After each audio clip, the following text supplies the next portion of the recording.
Hello guys, हामी यो ढोरपाटनदेखि 4 घण्टा पैदल यात्रा हिँडेर पहाडको बाटो यो बुकीपाटन भन्ने ठाउँमा हैन बुकीपाटन भन्ने ठाउँमा हामी आइपुग्यौँ।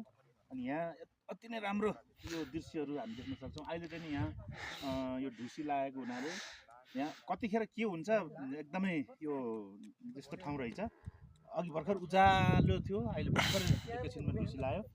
र यो फुलहरू देख्नुहुन्छ गाइस है, यो चाहिँ यो फुलहरूलाई बुकी फुल भन्दो रहेछ। अहिले चाहिँ यो अक्सिजन भएर यो सुकेको छ।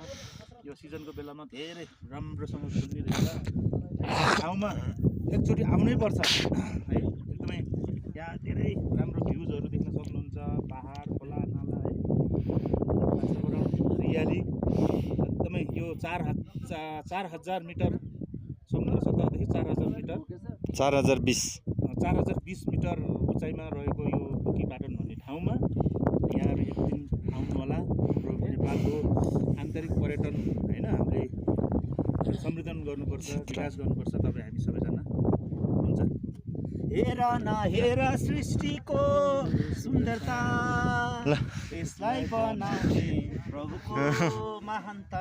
पुरा यता फेरि यस्तै दिइरहनु भएको छ।